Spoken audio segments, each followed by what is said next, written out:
en aquello. Luego tuvimos, una reunión sumamente importante que nos demuestra, además, la doble moral del orden internacional y el injusto orden internacional. Son estas cosas las que deberían preocuparnos, sobre todo a los que nos llamamos progresistas, izquierdistas, y muchas veces nos preocupamos de las cosas que no hacen funcionales a este nefasto orden mundial, a los intereses del primer mundo, y no de remediar las tremendas injusticias que todavía se cometen. ¿A qué me refiero?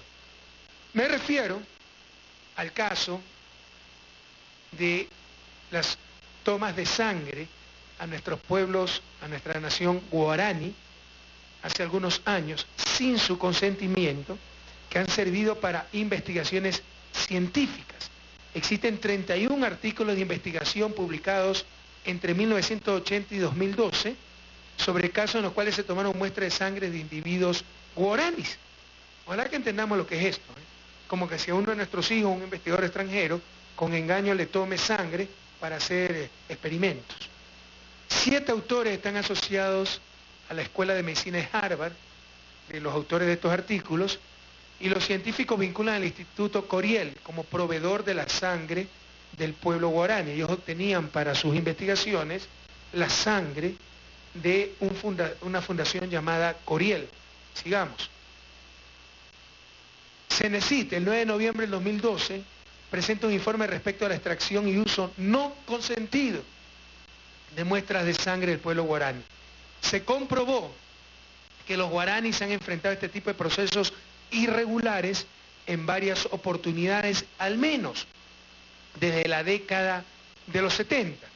Y el informe de CENESID concluye: no existió el consentimiento previo. Todos aquellos que se preocupan de consentimiento previo, consulta previa, de esto no nos dicen nada. Son cosas extremadamente graves. No existió el consentimiento previo, libre e informado para la utilización de estas muestras, ni para la toma de las muestras, peor para utilización de estas muestras en investigaciones biomédicas. No hay prueba de que a partir de estas muestras se haya generado producto de valor comercial, y ese es un punto a favor, o atenuante, pero que se tomaron muestras para investigación científica sin autorización del pueblo guaraní, eso está demostrado. Y también parece ser que todo esto se realizó en complicidad con una petrolera que operaba en esos territorios, la Maxus, que metía brigadas médicas y que de esa forma se extrajo la sangre con engaños de los guaraníes, que le decían que era para vacunas, para tratar enfermedades, y era llevar su sangre para hacer experimentos, porque ustedes saben, esa gente, la gente de la selva, los guaraníes, que no han estado en contacto frecuente con la civilización, entre comillas, occidental, son inmunes a ciertas enfermedades, no sé, en patologías que se ven en el mundo, si cabe el término de la civilización occidental, aunque no me gusta mucho ese término, es bastante excluyente, ¿no? Discriminatorio, o sea, lo que no entendemos de acuerdo a los cánones de la civilización occidental es incivilizado, de ninguna manera. Esa civilización occidental puede tener también muchísimos errores. Entonces, se les decía que era para vacunas, para tratar enfermedades, y se les traía la sangre, y era para hacer experimentos por las características de estos grupos, que no son sujetos a ciertas enfermedades, a ciertas patologías, que son inmunes a ciertas enfermedades. Y parece ser, esto está por comprobarse, que era a través de la Maxus que tomaban esas muestras de sangre, que luego fueron a parar a la Fundación Coriell en Estados Unidos, para luego pasar a manos de investigadores de la Escuela de Medicina de Harvard, y como se mencionó, cerca de 31 artículos en base a estas muestras de sangre que fueron tomadas sin el consentimiento del pueblo guaraní. Entonces nosotros queremos reaccionar frente a esto, pero ¿con qué nos encontramos? Es impresionante. Nos encontramos con que ustedes se van presos si no pagan royalties, regalías, es decir, protegiendo siempre al capital. Pero si le roban sangre sin consentimiento a un pueblo ancestral, prácticamente no pasa nada, casi no existe ley al respecto. Se dan cuenta de las inmensas contradicciones existentes. Y esto, mi querida María José, esto es lo que debería tratar la Asamblea, esto es lo que debería tratar la izquierda, en vez de ser tontos útiles del de los países, por ejemplo, contaminadores. Si nosotros no toquemos nuestra selva, ¿para qué? Para que los que contaminan de verdad sigan consumiendo nuestros bienes ambientales sin pagarnos absolutamente nada. Por favor, ya baste ser funcionales a los grandes contaminadores globales. Y de esto no se dice nada. ¿De qué vamos a hacer, compañeros? Adelante. No existe, conclusiones, no existe ninguna ley federal de los Estados Unidos que provea un fundamento jurídico para la demanda en cortes contra Coriell, Maxus o los investigadores. Como les decía, las leyes protegen hasta los derechos de autor, pero no protegen a individuos si se llevan su sangre sin su consentimiento. ¿Se dan cuenta de lo que es?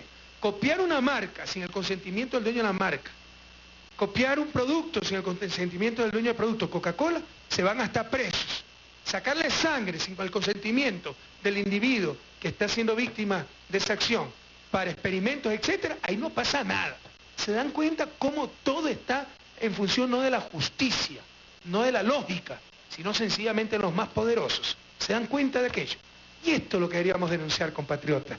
En cambio hay gente que se pone el collar y la campana en el cuello y lo que hace es repetir discursos de cierto noejesismo que está en función de los países hegemónicos a nivel mundial. Pero bueno, en Estados Unidos, los fundamentos jurídicos de una demanda por haber obtenido, mantenido y utilizado ilegalmente el material genético de un individuo se rigen por leyes de cada estado, 50 estados diferentes, en lugar de ley federal. No hay ley global a nivel de Estados Unidos, sino algunas veces ciertos estados tienen determinadas leyes. Por esta razón, un juicio contra Coriell, contra Maxus o los 8 investigadores miembros de Harvard Medical School debe encontrar su base en la ley estatal. Estas van a ser acciones muy difíciles. Si un médico está viviendo lo que utilizó esta sangre sin permiso en Massachusetts, el otro está viviendo en Minnesota, habrá que poner juicio en Massachusetts, juicio en Minnesota, donde tiene residencia oficial la Fundación Coriell, etcétera. En todo caso, estamos estudiando las acciones legales que se iniciarán en las próximas semanas para así hacerlo, pero va a ser una lucha difícil. Pero aquí un mensaje sumamente importante, que lo he estado repitiendo en los minutos pasados. Esto es lo que hay que construir. Si no lo hacen los países poderosos, ¿no?, que defienden solo sus intereses, se copia una marca, preso, le roba la sangre a un guaraní, no pasa nada. ¿Se dan cuenta de eso? ¿Se dan cuenta de lo que estamos hablando? Si ellos no lo van a hacer al interior de sus países, esta es la lucha, por ejemplo, para un verdadero sistema interamericano de derechos humanos.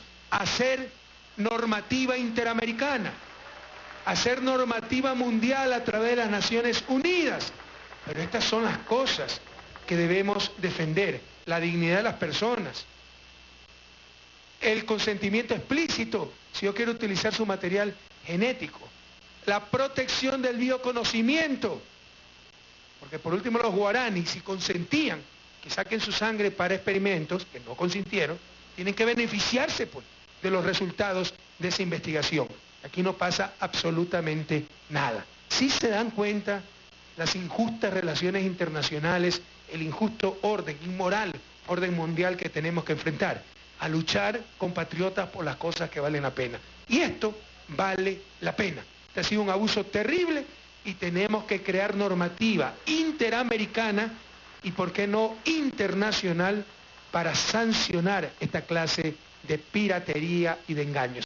Nuestro asesor jurídico, Alexis Mera, no sé si nos puede dar algún comentario adicional sobre este terrible caso. Presidente, buenas tardes. Ojalá que resuelvan como en Texaco, que aplicaron todo retroactivo, ¿no? El problema es que todas las normas están hechas para salvar al capital. Y en el caso de Texaco, aplicaron retroactivamente todas normas en beneficio del capital. Ojalá que ahora, cuando el Ecuador demande a través de la Defensoría del Pueblo, también apliquen y resuelvan de que deben respaldarse las decisiones y la violación al derecho de los guaraníes retroactivamente. Eso es todo, presidente. Bueno, empezaremos la lucha, compañero. Va a ser difícil porque no hay normativa. Si hay normativa, prescribía en 2 años, ahí sí prescribe rapidito. Los tratados de protección recíproca de inversiones para defender el capital, ahí sí lo aplican retroactivamente. Eso es lo que mencionó Alexis, como el caso Chevron. Chevron, Texaco dejó de funcionar en Ecuador en el 92. El tratado de protección recíproca de inversiones con Estados Unidos se firmó en el 97, empezó a funcionar en el 97 y aplicaron retroactivamente el tratado para enjuiciarnos en Haya. Ese es el mundo que tenemos que enfrentar. Y sobre esto, aquí sí, en 2 años prescribe todo. Ojalá pues también apliquen retroactivamente la ley, pero en todo caso lucharemos para que se construya normativa interamericana e incluso internacional para evitar esta clase de piraterías, compatriotas.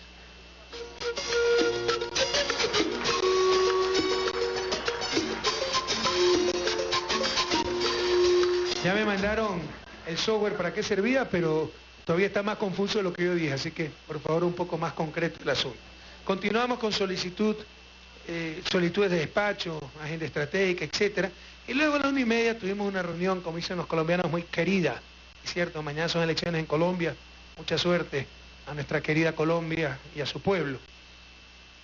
Que triunfe, como dije en algún momento, la democracia y la paz. En todo caso, compatriotas, a las 1:30 tuvimos reunión un poquito tarde, no por mí. Yo estaba listo, pero me dijeron que faltaba de llegar alguna gente, algunos invitados.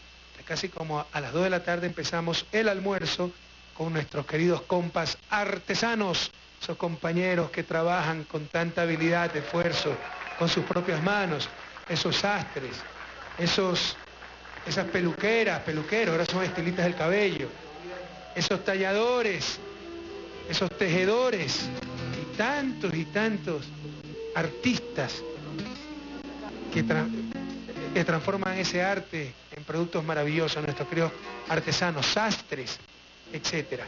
Nuestro compromiso, como lo dije ese día, de seguir trabajando para el desarrollo de nuestro sector artesanal, para proteger primero lo nuestro. Quiero decirles que uno de los principales puntos más duros de negociación en el acuerdo con la Unión Europea es precisamente la protección a nuestra pequeña industria y a nuestra artesanía, compatriotas.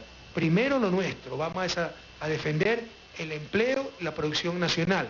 Y el sector artesanal es uno de los principales creadores de empleo en el país.